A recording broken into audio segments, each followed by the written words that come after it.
उससे अंदाजा कर लें कि इनके 26 तो बेसे तबाह कर दिए हैं। फिर हाँ आगे बोल। नहीं बता। बता बता बता अच्छा बता अच्छा। बता। इनके जो स्टोरेज थे, इसके जो ब्राह्मोस के वो तबाह कर दिए दो। इनके यहाँ जो तबाह कर दिए इनके वो S-400। जी। अरे बस कर, रुलाएगा क्या? नहीं, हमारे यहाँ कुर्बानी के जज्बा मौजूद है, लेकिन इसकी वजह से हमें बैठ में ताकत भी बन गया है। भारत के chief of defence staff general Anil Chauhan ने अपने फौजियों से खिताब में यह बात कर दी कि ऑपरेशन सिंदूर अभी खत्म नहीं हुआ, ऑपरेशन सिंदूर अभी भी जारी है और आप अपनी तैयारी यानी कि जंग की तैयारी पाकिस्तान के साथ वो भरपूर रखें। नमस्कार दोस्तों, चरसी चाचा आज नया माल फूंक के आए हैं। तो रूहानी ताकतों के साथ पहले वीडियो देखते हैं और फिर इसके बारे में बात करेंगे। पाकिस्तान इतनी तेज़ी से बढ़ा था कि उस दिन, जैसे मैंने आपसे कहा कि 9 जंगी जहाज उनके तबाह हुए हैं, अभी जो हमारे पास रिकॉर्ड मौजूद है डिजिटली। 7 तो कंफर्मेशन हो गई है जी। 5 की कंफर्मेशन उस वक्त कर रहे हैं जिस वक्त हमने कंफर्मेशन की थी जी। और अभी तो ये जो सोशल मीडिया के लोग वो 14 की बात कर रहे हैं। अब ये बात जब करते हैं तो करीने कयास बात ये है कि भाई बहुत सी चीज़ें उल्टी सीधी चली थी, कहीं 14 भी गिर गए होंगे, तो वो इसके बाद में उनको घुटने टेकना ही था जी। इसलिए कोई मुकाबला नहीं था आपका। जी। जिस तरह से 1971 में हमारे पास ये पोजीशन नहीं थी कि हम इंडिया का मुकाबला कर सकते, क्योंकि हमारी तरफ से हमारे रास्ते बंद हो गए थे। तो इतनी तादाद में फौज कम थी, उन्होंने तादाद लगा दी। जी। सिर्फ एक ही तरीका था कि हम आपसे यहाँ से फिजाई हमला करते हैं इंडिया के ऊपर और बहुत सख्त करते हैं। दूसरी खुशी उनको ये होती है कारगिल की भी एक बेवकूफ़ी है, तो वो उसने अपने वज़ीर आज़म को इत्मीनान तो लिया, लेकिन नाराज़गी की हालत में लिया, जिसमें आपका जो फ़िज़ाइया मैदान में कूदनी पड़ी। जी। अगर फ़िज़ाइया मीद में कूदती तो तब भी हम जीत रहे थे। जी। लेकिन मसला ये नहीं था, मसला ये था कि दुनिया वाले इस बात को तस्लीम नहीं कर रहे थे। जी, वो जाहिर है, वो इंटरनेशनल बॉर्डर क्रॉस करें तो फिर वो अक़वाम मुत्तहिदा बीच में आता है। बॉर्डर क्रॉस आप 15 किलोमीटर अंदर बैठे हुए थे उनके जी सरहद के अंदर। क्यों लग रहा है कि in the next few days India की तरफ से कोई बड़ा एडवेंचर किया जा सकता है। 1.5 हफ्ता पहले इंडिया ने राजस्थान पर पाकिस्तान के बॉर्डर के करीब जंगी मशकें की, फिर अब इंडिया ने कल और परसों गुज़श्ता 2 दिन भी जंगी मशकें जो हैं वो राजस्थान के बॉर्डर पर अपनी एयरफोर्स की ड्रोन्स की एक्सरसाइजेज इंडिया ऑलरेडी कर रहा है।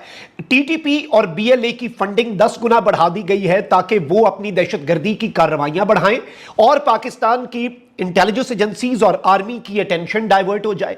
और एन उसी मौके के ऊपर आप देखें कि जो भारत का सीडीएस है, चीफ ऑफ डिफेंस स्टाफ है, वो ये स्टेटमेंट देता है कि ऑपरेशन सिंदूर कॉन्टिन्यूज और आप अपनी तैयारी जो है वो हाई रखें।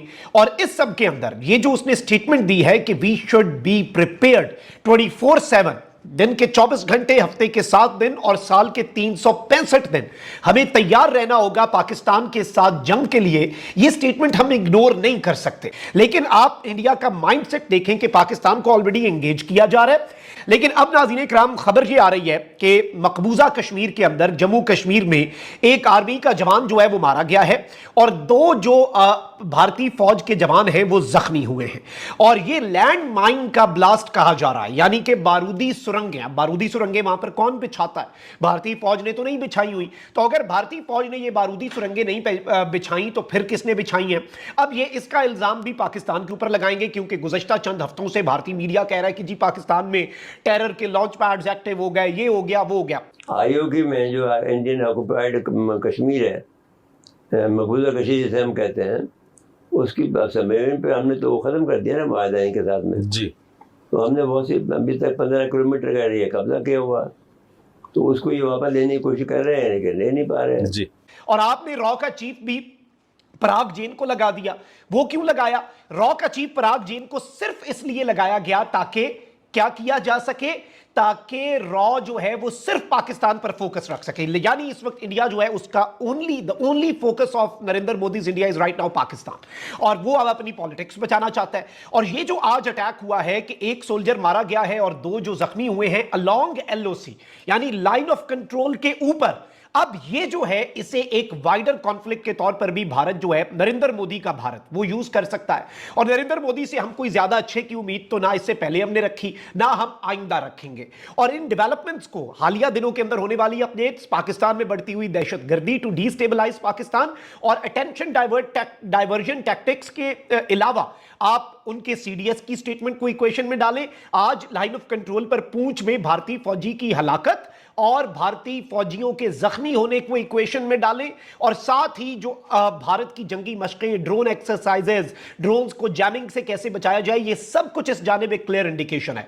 लेकिन इंडिया जो है उसने चाइना के साथ कुछ चीजें दुरुस्त करने की कोशिश की। अभी चाइना के लोगों के लिए गलवान वैली वाला जो इंसिडेंट था उसके बाद से अब तक चाइना के लिए इन्होंने वीजे बंद किए हुए थे, वीजे खोल दिए। अब हो ये राय नाज़रीन इकराम के एन उसी मौके पर आपको लगता है कि पाकिस्तान हाथ पर हाथ रख के बैठा हुआ है। भाई हमारी भी तैयारियां जा रही हैं, we are also mentally prepared कि इंडिया जो है उसके इन एडवेंचर्स का हम जवाब दे सकें। तो दोस्तों, जैसा कि आपने देखा, चरसी चाचा आज नया माल फूंक कर आए हैं और ये माल शायद अफ़गानिस्तान का है। तो पहली बात तो ये कि चचा वो ब्रह्मोस है, तुम्हारी चाची का घर नहीं है कि कोई भी कहीं से आके गिर जाएगा। समझ में आ रही है बात। दूसरा, भारत के अगर सीडीएस साहब जो हैं उन्होंने कहा है कि ऑपरेशन सिंदूर अभी भी जारी है, तो इसमें कोई नई बात नहीं है। हमारी सरकार पहले ही साफ कर चुकी है कि ऑपरेशन सिंदूर हमेशा जारी रहेगा, और ये तब तक जारी रहेगा जब तक पाकिस्तान में बैठा हर एक आतंकवादी का खात्मा नहीं हो जाए और वो वापस जहन्नुम में नहीं पहुंच जाए। उन्हें 72 हुरों से मिलवाना हमारी जिम्मेदारी है और हम उन्हें मिलवा कर ही रहेंगे।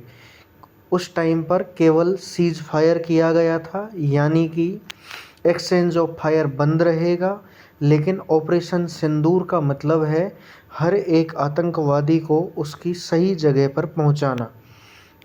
इसमें कोई आश्चर्य की बात नहीं है कि पाकिस्तानी किसी भी अफवाह अथवा किसी भी नई न्यूज़ को लेकर एक बहुत ज़्यादा हाइप क्रिएट करते हैं और उस हाइप को ऐसे दिखाते हैं जैसे भारत बहुत ज़्यादा एग्रेसिव मोड में है और इनके साथ में ज़्यादा अत्याचार कर रहा है। लेकिन ऐसा कुछ भी नहीं है। भारत अपनी सुरक्षा को लेकर सदा ही सतर्क रहा है और हमेशा अपनी सुरक्षा को लेकर हमारी जो आतंकवाद के प्रति जीरो टॉलरेंस की नीति है वो हमेशा बरकरार रहेगी। आप लोगों के इस तरह की बचकानी हरकतों की वजह से उसमें कोई भी चेंज नहीं आने वाला है। जय हिंद।